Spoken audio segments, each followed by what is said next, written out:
Good evening. कैसे हैं आप सब? आशा करते हैं कि आप सभी स्वस्थ होंगे और अपनी पढ़ाई को और बेहतर कर रहे होंगे। हम लोग माइक्रो टीचिंग को डिस्कस कर रहे थे और माइक्रो टीचिंग में हम लोगों ने प्रीवियस क्लासेस में 4 माइक्रो टीचिंग स्किल्स को डिस्कस कर लिया था, जिसमें से इंट्रोडक्शन स्किल मीन्स प्रस्तावना कौशल, रेनफोर्समेंट स्किल पुनर्बलन कौशल, श्यामपट्ट कौशल ब्लैक बोर्ड स्किल और व्याख्या कौशल एक्सप्लेनेशन स्किल। इन 4 स्किल्स को हम लोगों ने डिस्कस कर लिया था। जिन लोगों ने इन स्किल्स को नहीं देखा है वो देख सकते हैं। आज हम लोग एक नई स्किल को डिस्कस करेंगे जिसे क्वेश्चनिंग स्किल या प्रश्न कौशल कहते हैं। इसे प्रश्न पूछने में प्रवाहशीलता कौशल भी कहते हैं। Fluency skill in asking questions. ये स्किल भी बहुत महत्वपूर्ण है। महत्वपूर्ण इसलिए है कि इस स्किल का यूज हम पूरे मेगा लेसन प्लान में, यानी जो हम मेगा लेसन प्लान बनाएंगे नेक्स्ट सेमेस्टर में, वहां पर हम इस स्किल का यूज हर जगह करेंगे। आप लोगों ने देखा होगा कि जब हम लोगों ने माइक्रो टीचिंग स्किल्स स्टार्टअप करी थी तो मैंने पहली स्किल इंट्रोडक्शन स्किल पढ़ाई थी और मैंने आपसे ये कहा भी था कि इंट्रोडक्शन स्किल के थ्रू हम बच्चों को लेसन के बारे में इंट्रोड्यूस कराते हैं। यही इंट्रोडक्शन स्किल ही एक डायरेक्ट स्किल थी जिससे हम बच्चों से डायरेक्टली लेसन को कनेक्ट करते थे। इसलिए वहां पर भी हम लोगों ने क्वेश्चंस का ही प्रयोग किया था, क्वेश्चनिंग ही करी थी। तो वहां पर क्वेश्चनिंग करी हम लोग फिर एक्सप्लेनेशन स्किल में आए। वहां पर स्टेटमेंट के बाद फिर 1-2 क्वेश्चन बच्चों से पुटअप करे, फिर सेकंड स्टेटमेंट के बाद फिर हम लोगों ने बच्चों से क्वेश्चन पुटअप करे। अभी इसके बाद जब हम आगे बढ़ेंगे तो बोधात्मक प्रश्नों में भी बच्चों से क्वेश्चनिंग ही करेंगे। उसके बाद पुनर्वृत्त्यात्मक प्रश्नों में भी बच्चों से हम क्वेश्चनिंग करेंगे। तो इस तरह से जो क्वेश्चनिंग है वो हमारे पूरे लेसन प्लान के दौरान चलती रहती है। ये क्वेश्चनिंग हमारी कनेक्टिविटी लेसन में बच्चों के साथ और लेसन की जो कनेक्टिविटी है वो चेक करने के लिए हम लोग बीच बीच में क्वेश्चनिंग जरूर करते हैं। और टीचिंग लर्निंग प्रोसेस को इफेक्टिव और एफिशिएंट बनाने के लिए क्वेश्चनिंग बहुत ही महत्वपूर्ण है। बच्चों का पूरा अटेंशन क्लास में बना रहता है। ठीक है, तो हम लोग आज डिस्कस करेंगे प्रश्न कौशल को, यानी क्वेश्चनिंग स्किल को। तो सबसे पहले आप लोग ब्लैक बोर्ड एंट्रीज, मतलब आप लोग कॉपी पेन पे माइक्रो टीचिंग लेसन प्लान 5 और उसके नीचे स्किल डालेंगे प्रश्न कौशल या क्वेश्चनिंग स्किल। उसके बाद हम लोग डेट, सब्जेक्ट, सब सब्जेक्ट, प्रकरण, क्लास, पीरियड और ड्यूरेशन, ये एंट्रीज आप लोग कॉपी पे एज इट इज जैसे पीछे डालते आए हैं वैसे ही डाल दीजिए। ठीक है, और इसके बाद देखिए क्वेश्चनिंग कैसे करनी है ये आपको भी पता है, लेकिन कुछ जो सुधार कर सकते हैं आप वो यहां पर हम लोग डिस्कस करेंगे। प्रश्न पूछना सभी को आता है, ठीक है, लेकिन हम प्रभावी तरीके से प्रश्नों की रचना कैसे करेंगे और उन प्रश्नों को बच्चों तक कैसे डिलीवर, कैसे वितरित करेंगे संपूर्ण क्लास में, यही इस स्किल के दौरान हमको सीखना है। तो ब्लैक बोर्ड एंट्रीज हो गई होंगी। अब इसके बाद हम लोग आते हैं ऑब्जेक्टिव्स पे। ठीक है, तो सबसे पहले ऑब्जेक्टिव्स को डिस्कस करेंगे। ऑब्जेक्टिव में पहला जो ऑब्जेक्टिव है क्वेश्चनिंग स्किल का, उसमें यह है कि छात्राध्यापक में विषय वस्तु के अनुरूप सार्थक प्रश्नों के निर्माण में दक्ष बनाना। देखिए हमारे जो क्वेश्चंस होने चाहिए वो सार्थक हो, मतलब मीनिंगफुल क्वेश्चंस हो। ठीक है, ऐसा ना हो कि उनका ना तो अर्थ हो, ठीक है, ना तो आदि हो ना तो अंत हो। ठीक है, क्वेश्चंस जो भी हो वो हमारे जो भी हम टॉपिक ले रहे हैं उससे रिलेटेड होने चाहिए और उनसे बच्चों के ज्ञान में वृद्धि होनी चाहिए। ऐसे क्वेश्चंस हम लेंगे। ठीक है, तो वही कह रहा है कि छात्राध्यापक में विषय वस्तु के अनुरूप जो भी आप टॉपिक पढ़ाना चाह रहे हैं उसी के अकॉर्डिंग आप जो क्वेश्चंस की रचना करेंगे, क्वेश्चंस को क्रिएट करेंगे। ठीक है, तो वो क्वेश्चन होने चाहिए आपके मीनिंगफुल होने चाहिए, सार्थक होने चाहिए, बच्चों को ज्ञान प्रदान करने वाले होने चाहिए। ठीक है, तो इसमें आप लोगों यानी पीपल टीचर्स को, ठीक है, प्रशिक्षुओं को दक्ष बनाना कि प्रशिक्षु सार्थक प्रश्नों का निर्माण कर सके जिससे बच्चे अधिक से अधिक ज्ञान प्राप्त कर सके। द सेकेंड इज छात्राध्यापक में प्रश्नों को सरल तथा भाषाई दृष्टि से शुद्ध बनाने की कुशलता का विकास करना। देखिए, ये स्किल पीपल टीचर्स में, प्रशिक्षुओं में क्या डेवलप करना चाहती है, कौन से एबिलिटी को डेवलप करना चाहती है, वो ये है कि प्रश्नों को सरल, हम क्वेश्चंस को सिंपल रखेंगे। मैंने जब आप लोगों को मैं वहां पर एक्सप्लेनेशन स्किल बता रहा था, तभी मैंने आपको बताया था कि आप जो है भाषा का स्तर बच्चों की भाषा के स्तर के समान रखने, उनके समान या उनसे थोड़ा सा ऊपर रखने की कोशिश करिएगा, ताकि बच्चे आप जो कह रहे हैं या जो आपका स्टेटमेंट है या जो क्वेश्चन, उसे आसानी से समझ सके।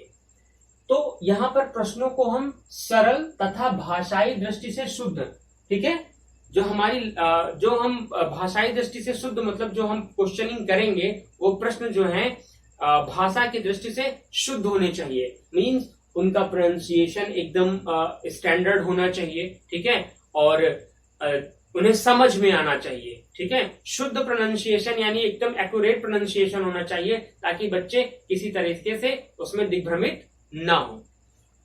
नेक्स्ट, छात्राध्यापक में प्रश्नों को क्रमबद्ध करने की कुशलता का विकास करना। देखिए, प्रशिक्षुओं में जो क्वेश्चनिंग करेंगे, प्रशिक्षु यानी आप लोग पीपल टीचर्स, तो प्रश्नों को क्रमबद्ध करने की कुशलता। देखिए, हम जिन टॉपिक्स को कवर करेंगे उसी के अकॉर्डिंग क्वेश्चंस को क्रिएट करेंगे, उन्हीं के अकॉर्डिंग क्वेश्चन की रचना करेंगे। लास्ट टॉपिक के प्रश्न पहले नहीं पूछेंगे, सेकेंड लास्ट टॉपिक के प्रश्न उससे पहले नहीं पूछेंगे। जिस क्रम में हमने लेसन को कंप्लीट करा है उसी क्रम में हम उन टॉपिक से रिलेटेड क्वेश्चंस को करेंगे। एक सीक्वेंस बना लेंगे कि जो पहला टॉपिक, दूसरा टॉपिक, तीसरा टॉपिक, हम उन्हीं से related question step by step पूछेंगे। लास्ट वाले टॉपिक के क्वेश्चन सबसे पहले नहीं पूछेंगे, ठीक है। तो वही कह रहा है कि प्रश्नों को क्रमबद्ध करने की कुशलता। अच्छा, इसका बेनिफिट क्या है?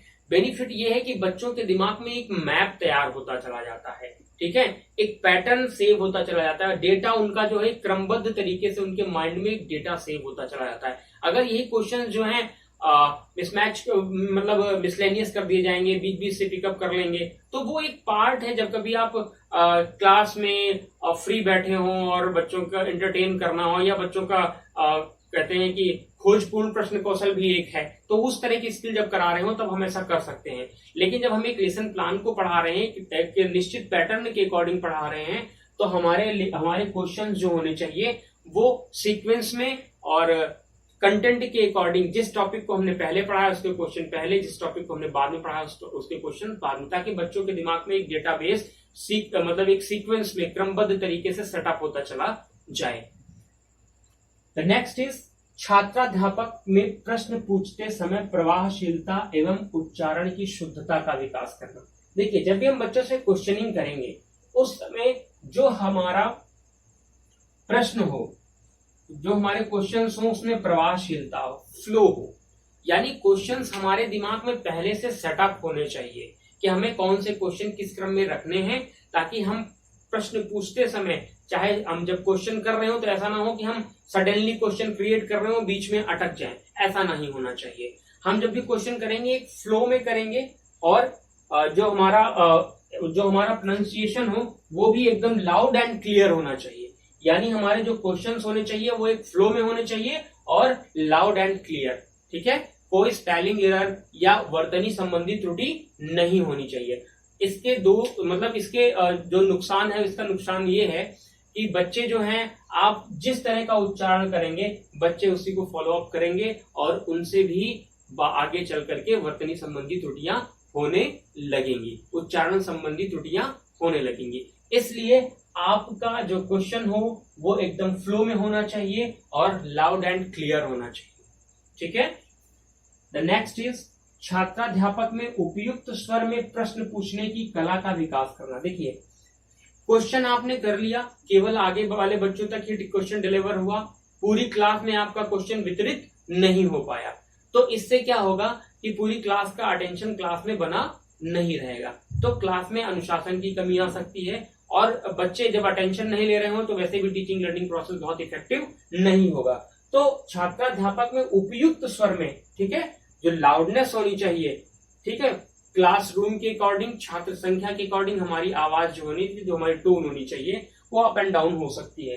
ठीक है, मॉड्यूलेशन एकदम क्लियर होना चाहिए। तो छात्राध्यापक में उपयुक्त स्वर में प्रश्न पूछने की कला का विकास करना, जिससे संपूर्ण कक्षा सक्रिय रूप से भाग ले सके।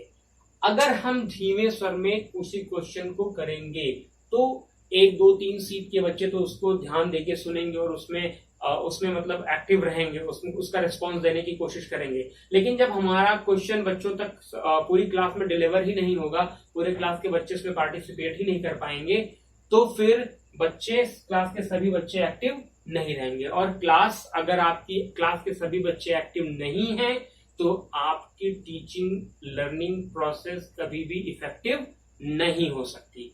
तो ये इसके कुछ ऑब्जेक्टिव्स थे, आई होप आपको क्लियर हो गए होंगे। अब उसके बाद हम लोग कंपोनेंट्स की बात कर लेते हैं।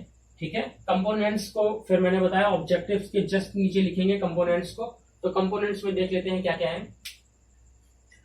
भाषा एवं व्याकरण की शुद्धता, जो भी जिस भाषा का आप प्रयोग कर रहे हैं वो व्याकरण की दृष्टि से क्या हो, शुद्ध हो, भाषा भी शुद्ध हो और ग्रामेटिकली भी वो एकदम करेक्ट हो। ठीक है, ना उच्चारण संबंधी दोष हो, ना वर्तनी संबंधी दोष हो। ठीक है, और भाषा एकदम फ्लो में होनी चाहिए, फ्लुएंट लैंग्वेज होनी चाहिए आपकी। ठीक है, प्रश्न विषय वस्तु से संबंधित होनी चाहिए, जो भी क्वेश्चन करेंगे वो आपके टॉपिक से रिलेटेड होने चाहिए। सिंपल सा कंपोनेंट है। संक्षिप्त प्रश्न को हम बहुत ज्यादा लंबा नहीं करेंगे ताकि बच्चे उसमें उलझ जाएं। ठीक है, इसलिए जब भी हम क्वेश्चनिंग करेंगे वो सिंपल होने चाहिए और शॉर्ट होने चाहिए। ठीक है, ताकि बच्चों को वो आसानी से समझ में भी आ जाए और वो ज्यादा कंफ्यूज ना हो। लॉन्ग क्वेश्चंस में क्या होगा कि बच्चे क्वेश्चंस में कंफ्यूज हो जाते हैं और जो एक्यूरेट मैटर उनको देना है या जो उन्हें आंसर करना है वो करेक्ट आंसर नहीं दे पाते, इधर उधर वो मतलब भ्रमित हो जाते हैं, डिफ्लेक्टेड हो जाते हैं। इसलिए क्वेश्चन जो हमेशा रखेंगे वो सिंपल और शॉर्ट रखने की कोशिश करेंगे। नेक्स्ट, कक्षा में प्रश्नों का उचित वितरण।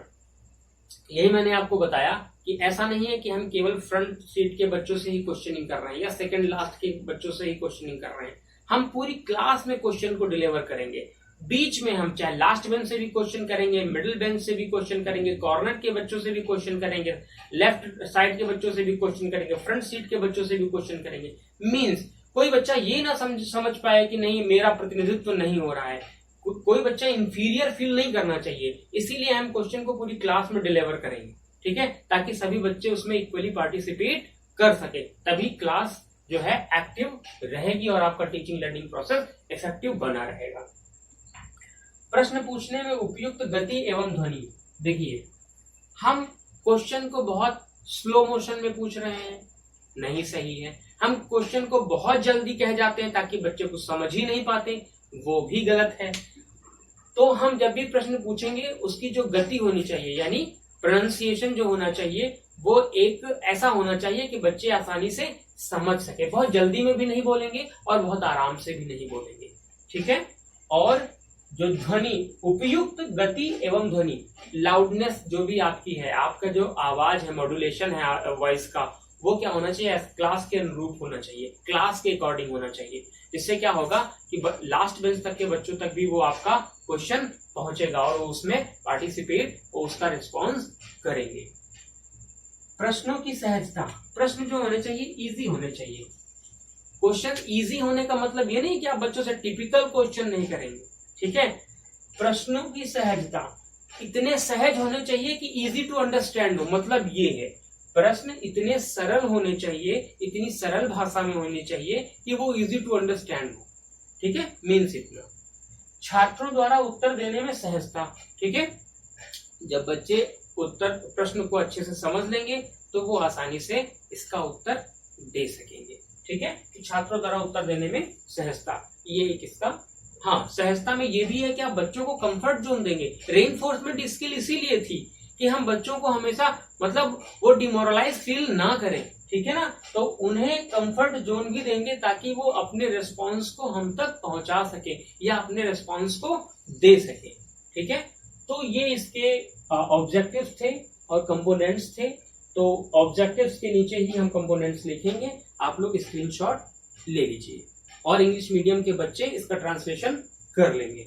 ठीक है, स्क्रीनशॉट ले लीजिए।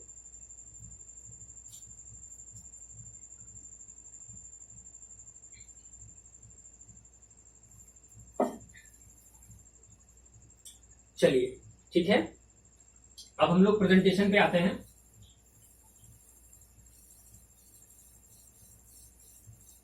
प्रेजेंटेशन की टेबल बना लीजिए आप लोग।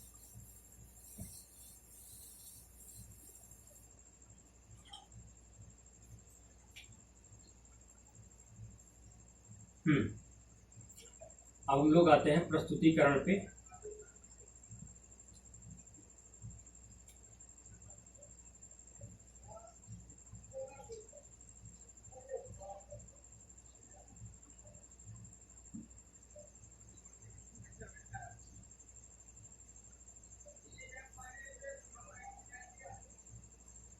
प्रेजेंटेशन के लिए आप लोग एक ऐसे टेबल बना लीजिए।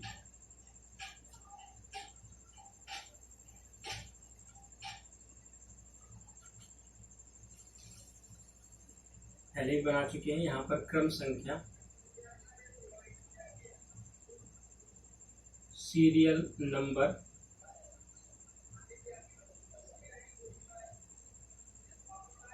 यहाँ पर छात्राध्यापक क्रियाएं,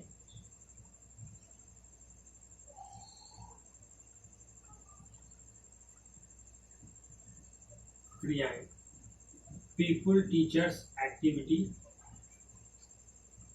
और यहाँ पर छात्र क्रियाएं,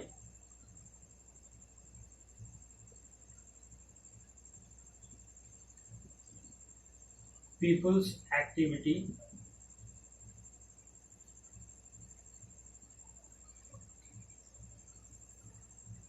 और यहाँ पर हम लोग रखेंगे घटक को।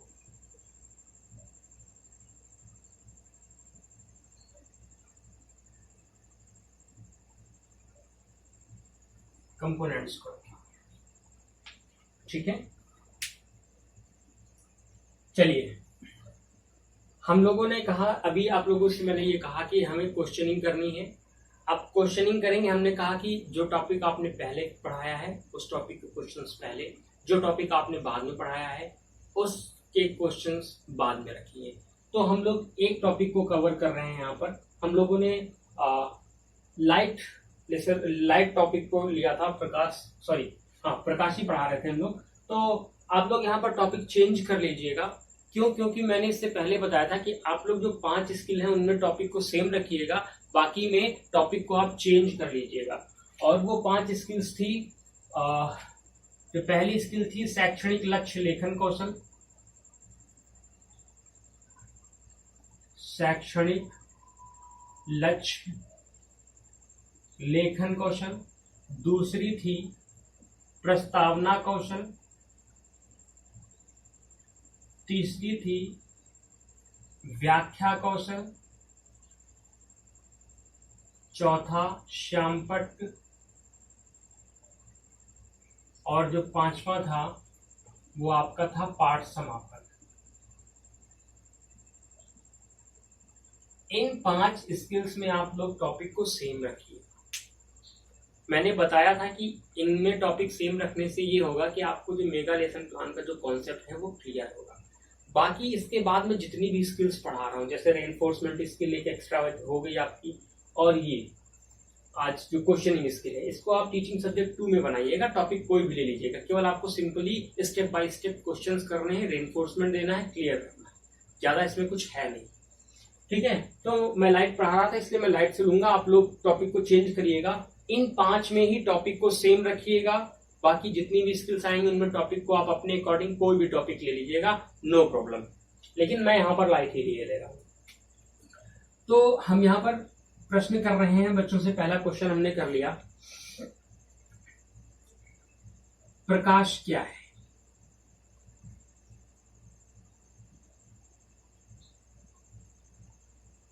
हमने ये क्वेश्चन बच्चों से कर लिया, प्रकाश क्या है? तो बच्चे बताएंगे कि प्रकाश एक प्रकार की ऊर्जा है जो हमारी आंखों में संवेदना उत्पन्न करती है, जिसकी उपस्थिति में हम वस्तुओं को देख पाने में समर्थ हो पाते हैं। तो यहाँ पर बच्चों ने इसका उत्तर दिया। मैं पूरा उत्तर यहां पर नहीं लिख रहा हूं। प्रकाश एक प्रकार की ऊर्जा है। ठीक है, इसके बाद आप कंप्लीट कर लीजिए। मैं आगे कंप्लीट नहीं कर रहा हूं। एक प्रकार की ऊर्जा है जो हमारी आंखों में संवेदना उत्पन्न करती है। ठीक है, जिसकी उपस्थिति में हम प्रकाश को देख पाते हैं। ये विद्युत चुंबकीय विकिरण ऊर्जा है। ठीक है, तो हम यहाँ पर ये लिख देंगे। छोटी सी डेफिनेशन जो भी आपको ऑथेंटिक लगे वो यहाँ पर आप लिख देंगे। अब मैंने आपको कहा था कि बच्चा जब भी रिस्पॉन्स करेगा तब हम उसे रेनफोर्समेंट देंगे, पुनर्बलन देंगे। ठीक है, तो पुनर्बलन के रूप में हम यहाँ पर ब्रैकेट में लिखेंगे गुड। बच्चे ने रिस्पॉन्स करा, हमने बच्चों को रेनफोर्समेंट दे दिया। सेकेंड क्वेश्चन हमने बच्चों से कर लिया कि परावर्तन से परावर्तन को स्पष्ट कीजिए। ठीक है, तो यहां पर उत्तर बच्चों से रिस्पांस लेंगे। बच्चे रिस्पांस करेंगे परावर्तन क्या है। जब कोई प्रकाश किरण किसी चिकनी पॉलिश युक्त सतह पर पड़ती है तो पड़ने के पश्चात उसका अधिकांश भाग वापस लौट जाता है। इसे ही प्रकाश का परावर्तन कहते हैं। ठीक है, तो यहां पर बच्चे उसका आंसर दे देंगे। जब कोई प्रकाश किरण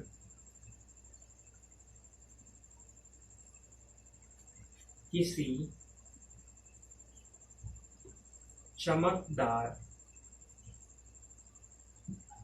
पॉलिश युक्त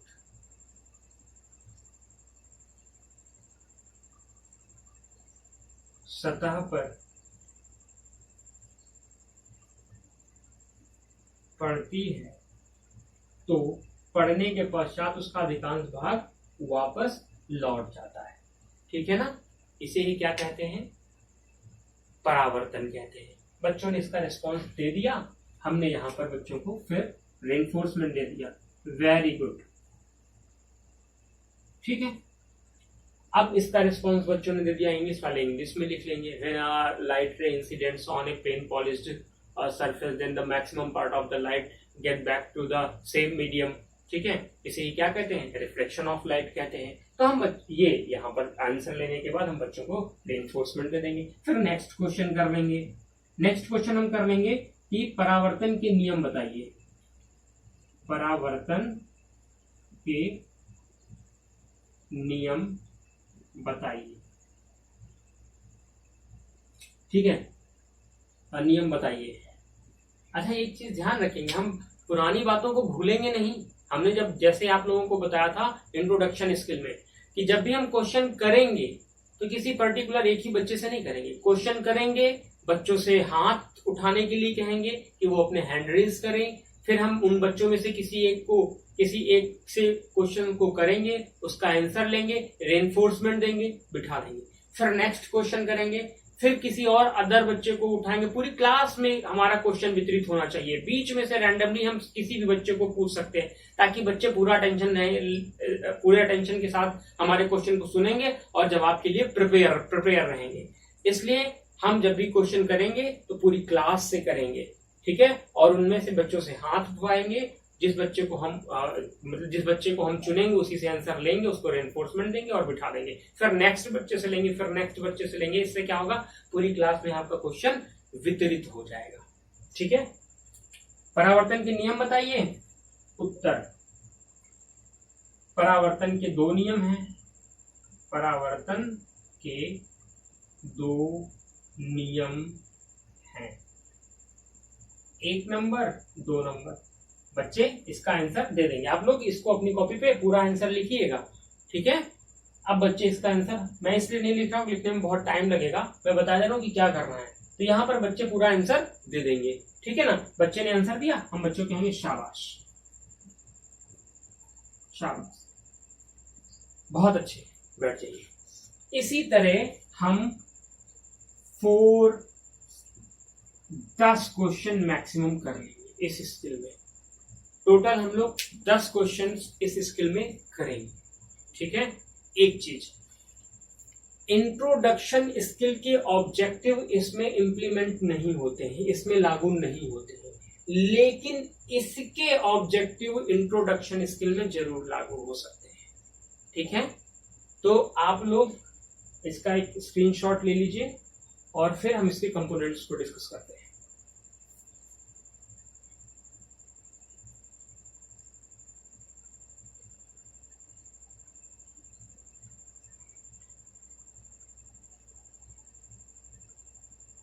चलिए भाई, हमने तो इरेज कर दिया था, कंपोनेंट्स देख लेते हैं एक बार कौन कौन से कंपोनेंट्स थे।